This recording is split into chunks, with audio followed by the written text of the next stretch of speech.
Hello, അഫീസ്നോട്ട്ബുക്കിൻ്റെ മറ്റൊരു നല്ല വീഡിയോയിലേക്ക് എല്ലാവർക്കും സ്വാഗതം. അപ്പോൾ ഇന്ന് ഞാനൊരു വെറൈറ്റി ചിക്കൻ റെസിപ്പി ആയിട്ടാണ് വന്നിരിക്കുന്നത്. വീഡിയോ ഫുള്ളായിട്ട് കണ്ടുനോക്കുക. നമ്മൾ മിക്കപ്പോഴും ഒന്നുകിൽ ചിക്കൻ ഫ്രൈ അല്ലെങ്കിൽ ചിക്കൻ കറി അങ്ങനെ എന്തെങ്കിലുമൊക്കെ അല്ലേ ചെയ്യുക, അല്ലെങ്കിൽ ബട്ടർ ചിക്കൻ, ജിഞ്ചർ ചിക്കൻ. അപ്പോൾ ഇതൊന്ന് വെറൈറ്റി ആയിട്ട് ചെയ്ത് നോക്ക്. നിങ്ങൾ ആർക്കും സിമ്പിളായിട്ട് ചെയ്തെടുക്കാൻ പറ്റിയൊരു റെസിപ്പിയാണ്. ബാച്ചിലേഴ്സിനായാലും ആർക്കായാലും പെട്ടെന്ന് ചെയ്തെടുക്കാം. നമ്മൾ കഴിക്കുന്നതിലൊരു വ്യത്യസ്ത ടേസ്റ്റ് അത്രയേ ഉള്ളൂ. അപ്പോൾ ഞാനിവിടെ കുറച്ച് ചിക്കൻ എടുത്തിട്ടുണ്ട്. ഇതിൻ്റെ കറക്റ്റ് അളവ് പറയുകയാണെങ്കിൽ ഒരു അര കിലോ ഉണ്ടാവില്ല, 250 കൂടുതലുണ്ട്. അപ്പോൾ ബോൺലെസ് ആയിട്ട് എടുത്തതാണ്, ബോൺലെസ് ആയിട്ട് എടുക്കണതാണ് നല്ലത്. പിന്നെ മസാല ഉണ്ടാക്കണമെന്ന് വെച്ചാൽ ശരിക്കും പറഞ്ഞാൽ അന്നത്തെ ദിവസത്തെ പ്ലാനിങ് മുട്ടക്കറി ഉണ്ടാക്കാനായിരുന്നു പ്ലാനിങ്. അപ്പോൾ ഞാൻ ഇത്രയും സവാളയും ഇത്രയും പോകുന്നൊരു തക്കാളിയൊക്കെ എടുത്ത് വാട്ടി വെച്ചിട്ടുണ്ടായിരുന്നു. പിന്നെയാണ് ഇതിലേക്ക് പ്ലാൻ ചേഞ്ച് ചെയ്തത്. അപ്പോൾ അതൊക്കെ വാട്ടി, അതേപോലെ ഈ ഒരു സ്പൂണിൻ്റെ അളവിന് ജിഞ്ചർ ഗാർലിക് പേസ്റ്റ് ഇട്ടിട്ടുണ്ടായിരുന്നു. അപ്പോൾ അതെല്ലാവർക്കും അറിയണ പ്രോസസ്സല്ലേ, ഇങ്ങനെ ഉള്ളി വാട്ടി ജിഞ്ചർ ഗാർലിക് ഇട്ട് തക്കാളി വാട്ടി അത്ര വരെയും സ്റ്റോപ്പായിട്ടുണ്ട്. ഇനി നമുക്ക് ചിക്കൻ ഒന്ന് വേവിക്കാൻ വെക്കണം. ആ ചിക്കൻ കഴുകി വൃത്തിയാക്കി ചിക്കൻ ഇട്ടിട്ട് അതിലേക്ക് കുറച്ച് ഉപ്പും മഞ്ഞൾ പൊടിയും മുളക് പൊടിയും അതേപോലെ കാശ്മീരി മുളക് പൊടി ഉണ്ടെങ്കിൽ അത് ഇട്ടാൽ നല്ലതായിരിക്കും. പിന്നെ കുരുമുളക് പൊടിയും കുറച്ച് വേപ്പിലയും അത്യാവശ്യത്തിന് വെള്ളം ഒഴിച്ചിട്ട് ഒന്ന് വേവിക്കാൻ വെക്കാം. വെള്ളം കുറച്ച് ഒഴിച്ചാൽ മതി. എന്നിട്ടിത് ഒന്ന് വിസിലടിച്ചിട്ട് ഒന്ന് വേവിക്കുക. അപ്പോൾ കണ്ടോ, ഞാൻ പറഞ്ഞില്ലേ മസാല ഇവിടെ റെഡി ആയിരുന്നത്. ഇത് ജസ്റ്റ് ഒന്നുമില്ല, സവാളയും ഇഞ്ചിയും വെളുത്തുള്ളിയും അതുപോലെ തക്കാളി ഞാൻ കാണിച്ചില്ലേ അത്ര അളവിൽ വാട്ടി വെച്ചിരുന്നതാണ്. അതുപോലെ 3 പച്ചമുളകും, 3 മീഡിയം സൈസിലുള്ള പച്ചമുളകും വാട്ടി വെച്ചിട്ടുള്ളതാണിത്. ഒരു 3 പച്ചമുളക് അരിഞ്ഞാണ് ഇട്ടത് കേട്ടോ, ചതച്ചല്ല, അരിഞ്ഞിട്ടിരുന്നതാണ്. പിന്നെ ഇത്രയും മല്ലിയില എടുക്കണം, അരിഞ്ഞെടുക്കണം. അപ്പോൾ ഇതൊന്നും കൂടിയും വാട്ടിയെടുക്കാം നമുക്ക്. നേരത്തെ വാട്ടി വെച്ചിരുന്നതാണ്, ഞാൻ പറഞ്ഞില്ലേ മുട്ടക്കറി റെഡിയാക്കാൻ വേണ്ടി ചെയ്തതാണ്. പിന്നെയാണ് പ്ലാൻ മാറ്റിയത്, ഈ ഒരു റെസിപ്പി ചെയ്ത് നോക്കാമെന്ന് ചിക്കൻ്റെ. അപ്പോൾ ആ വാടി വന്നതിലേക്ക് മുളക് പൊടി ഇട്ട് കൊടുക്കുക, ഒരു 1/2 ടീസ്പൂണോളം. പിന്നെ ഒരു 1/4 ടീസ്പൂണോളം മഞ്ഞൾ പൊടി ഇട്ട് കൊടുക്കുക. പിന്നെ ഗരം മസാല നമ്മൾ ചിക്കനിൽ വേണമെങ്കിൽ വേവിക്കുമ്പോൾ ഇടാം. ഞാൻ ഇപ്പോഴാണ് ഇട്ടത് ഗരം മസാല, ഒരു 1/2 ടീസ്പൂൺ ഇട്ടിട്ടുള്ളൂ ഗരം മസാല. എന്നിട്ട് എല്ലാം കൂടിയിട്ട് ഒന്ന് മിക്സ് ചെയ്ത് കൊടുക്കുക. ഇനി അത് കുറച്ചുകൂടെ ആയി വരുമ്പോൾ അതിലേക്ക് മല്ലിയില ഇട്ടിട്ട് നന്നായിട്ട് മിക്സ് ചെയ്ത് കൊടുക്കുക. മല്ലിയിലയുടെ ഫ്ലേവർ നല്ലൊരു ടേസ്റ്റ് ഉണ്ടാവും.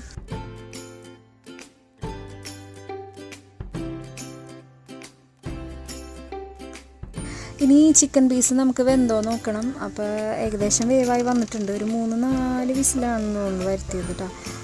അപ്പോൾ ഇത് വെന്തിട്ടുണ്ട്. ഇനി നമുക്ക് ഈ പീസുകൾ ഈ ഒരു ഇതിൽ നിന്ന് മാറ്റണം, കുക്കറിൽ നിന്ന് മാറ്റണം. അപ്പോൾ ചിക്കൻ ആ ഒരു വെള്ളം കളയരുത് കേട്ടോ, ചിക്കൻ വെന്തിട്ടുള്ള ആ ഒരു വെള്ളം കളയരുത്, അത് നമുക്ക് ആവശ്യമുണ്ട്.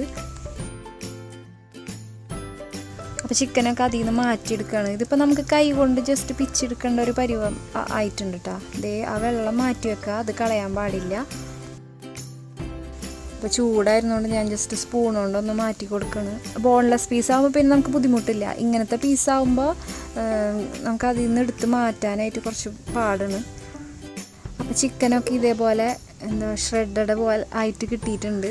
എന്നാൽ നമ്മൾ വളരെ നൈസാക്കല്ല.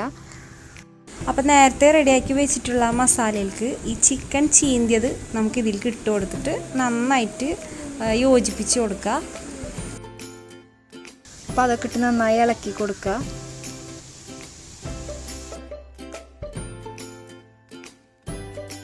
ഇനി ചിക്കൻ വേവിച്ചിട്ടുള്ള വെള്ളമില്ലേ നമ്മൾ മാറ്റി വെച്ചിരുന്നത്, അത് ഇതിലൊഴിച്ചിട്ട് ഇനി ആ വെള്ളം ഇതിൽ മിക്സായി അതിൽ കിടന്ന് വറ്റണം. നന്നായിട്ട് ഇളക്കണം, നല്ല ഡ്രൈ ആവണ വരെ ഇളക്കണം. ചിക്കൻ ഇങ്ങനെ കീറിയിട്ടിട്ടുള്ള ഈ ഒരു റെസിപ്പി ഞാൻ പണ്ട് കഴിച്ചിട്ടുണ്ട്, പക്ഷെ കറക്റ്റായിട്ട് അതിൻ്റെ പേരെന്തോട്ടെന്ന് ഇപ്പോൾ എനിക്ക് അറിഞ്ഞുകൂടാ കേട്ടോ. ഞാനപ്പോൾ അത്രയും വെച്ച് നിർത്തിയേക്കായിരുന്നു. അപ്പോൾ ഉപ്പ വന്ന് നോക്കിയിട്ട് അത് ഒരു പോരാൻ തോന്നി. അപ്പോൾ മൂപ്പരുടേതായ ഒരു ടച്ച് കൊടുക്കാമെന്ന് വിചാരിച്ച് അപ്പോൾ വലിയൊരു സവാള എടുത്തരിയാണ്, വലിയ സവാള നീളത്തിൽ അരിയുന്നുണ്ട്. പിന്നെ ആ പ്ലേറ്റിൽ കാണുന്നത് അത് ഇതിലേക്കുള്ളതല്ല കേട്ടോ, അവിടെ വേറൊരു ഷൂട്ടിങ്ങും കൂടെ നടക്കുന്നുണ്ടായിരുന്നു. പരിപ്പ് വട ഉണ്ടാക്കണതിൻ്റെ വീഡിയോ അവിടെ എടുത്തായിരുന്നു. ആ വീഡിയോ ഞാൻ അപ്ലോഡ് ചെയ്തിട്ടുണ്ട് കേട്ടോ, പരിപ്പ് വട ഉണ്ടാക്കുന്നതിൻ്റെ. അതിൻ്റെ ഇടയിലാണ് ഈ ഒരു കാര്യം ചെയ്തിരുന്നത്. അപ്പോൾ സവാള നൈസായിട്ട് അരിയണം. ഞാൻ അതിൽക്കൊരു വലിയ തക്കാളി മീഡിയം തക്കാളി എടുത്താൽ മതി. അതും നീളത്തിൽ അരിഞ്ഞു വെക്കാം. ഉപ്പയും പറയാറുണ്ട് ഇങ്ങനെ ഈ ഷ്രെഡഡ് ആയിട്ടുള്ള ഒരു ചിക്കൻ്റെ റെസിപ്പി. ഉപ്പയും പണ്ട് ഗൾഫിലുള്ളപ്പോൾ കഴിച്ചിട്ട് പറയാറുണ്ട് അങ്ങനെ ഒരു റെസിപ്പി കഴിക്കാൻ തോന്നുമെന്ന് പറഞ്ഞിട്ട്. അപ്പോൾ എന്തായാലും അതൊന്ന് ട്രൈ ചെയ്ത് നോക്കാമെന്ന് വിചാരിച്ചിട്ട് അന്നത്തെ ഭക്ഷണം അതാക്കി. അപ്പോൾ വെളിച്ചെണ്ണ ഒഴിച്ചിട്ട് സവാള വാട്ടാണ്.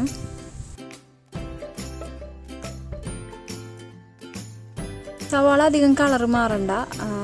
അപ്പോൾ ഒരു പച്ചമുളക് നീളത്തിലരിഞ്ഞതും പിന്നെ ഒരു മീഡിയം തക്കാളിയുടെ കുറച്ച് നീളത്തിലരിഞ്ഞതും കൂടെ ഇട്ടിട്ട് ആദ്യം ഒരു ബാച്ച് ചിക്കൻ എടുത്തിട്ടൊന്ന് ട്രൈ ചെയ്ത് നോക്കാൻ വേണ്ടിയിട്ടാണ്, ടേസ്റ്റ് ശരിയാവുമെന്ന് അറിയാൻ വേണ്ടിയിട്ട്.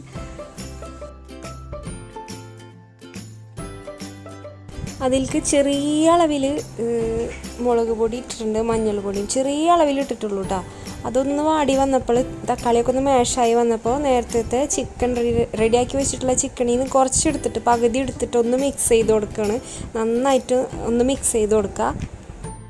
മഞ്ഞൾപ്പൊടി വളരെ കുറവിലിട്ട് കൊടുത്താൽ മതി, ഇല്ലെങ്കിൽ അതിൻ്റെ ഒരു കുത്ത് വരും. അപ്പോൾ ചിക്കൻ്റെ ആ ഒരു ഡിഷ് അവിടെ റെഡി ആയിട്ടില്ല. അതിന് മുൻപായിട്ട് നിങ്ങൾ ആരെങ്കിലും ഇനിയും സബ്സ്ക്രൈബ് ചെയ്യാനുണ്ടെങ്കിൽ ഒന്ന് സബ്സ്ക്രൈബ് ചെയ്യണേ. താഴത്തെ സബ്സ്ക്രൈബ് ബട്ടൺ ഒന്ന് ക്ലിക്ക് ചെയ്യുക. അത് മാത്രം പോരല്ലോ, ഞാൻ ഇനി എന്ത് വീഡിയോസ് ഇട്ടാലും അത് നിങ്ങൾക്ക് നോട്ടിഫിക്കേഷൻ കിട്ടണ്ടേ. അതിന് വേണ്ടിയിട്ട് തൊട്ടപ്പുറത്തെ ബെൽ ഐക്കണും കൂടി ഒന്ന് ക്ലിക്ക് ചെയ്ത് കൊടുക്കുക. അതിൽ 3 ഓപ്ഷൻസ് തരും. 3 ഓപ്ഷൻസിൽ ഓൾ സെലക്ട് ചെയ്ത് കൊടുക്കണം. അപ്പോൾ പിന്നെ ഏത് വീഡിയോസ് ഇട്ടാലും നോട്ടിഫിക്കേഷൻ ലഭിക്കും. ഓക്കെ. ഞാൻ ഈ ഒരു റെസിപ്പി യൂട്യൂബിൽ നോക്കിയപ്പോൾ ഈ ഒരു സ്റ്റെപ്പൊന്നും ഇല്ല. നേരത്തെ വാട്ടലോട് കൂടി അവിടെ സ്റ്റോപ്പ് ചെയ്തിരിക്കുകയാണ്. ഇങ്ങനെ ചെയ്യുമ്പോൾ ഒരു ഫിനിഷിങ് കിട്ടുന്നുണ്ട്. ഈ ഒരു റെസിപ്പിക്ക് ഒന്നും കൂടെ ഡ്രൈ ആയി വരുന്നുണ്ട്. ഞങ്ങളിത് പൊറോട്ടയുടെ കൂടെയാണ് കഴിച്ചത്. കഴിക്കാൻ ടേസ്റ്റ് ഉണ്ട് കേട്ടോ, കുഴപ്പമില്ല. എപ്പോഴും നമ്മൾ ഈ ഗ്രേവി അല്ലെങ്കിൽ ചിക്കൻ കറി ടൈപ്പല്ലേ കഴിക്കാറ്. ഇതാകുമ്പോൾ ഇത്രയും കൂടെ ഒരു ഡ്രൈ ഫോം, എന്നാൽ ഫ്രൈയും അല്ല, പെട്ടെന്ന് കഴിക്കാനും പറ്റും. അങ്ങനത്തെ ഒരു റെസിപ്പി. അപ്പോൾ ഇതിൻ്റെ പേര് നിങ്ങൾക്ക് ഇഷ്ടമുള്ള പേര് നിങ്ങൾക്ക് ഇതിനിടാം. ഈ റെസിപ്പി നിങ്ങൾ എന്തായാലും എപ്പോഴെങ്കിലും ട്രൈ ചെയ്ത് നോക്കുക, ഫീഡ്ബാക്ക് അറിയിക്കുക. എപ്പോഴും പറഞ്ഞ പോലെ വീഡിയോ ഇഷ്ടമായാൽ ലൈക്ക് ചെയ്യുക, ഷെയർ ചെയ്ത് കൊടുക്കുക, നിങ്ങളുടെ കമൻസ് അറിയിക്കുക. ഇനി മറ്റൊരു വീഡിയോ ആയിട്ട് വീണ്ടും വരുന്നതായിരിക്കും. Thank you for watching.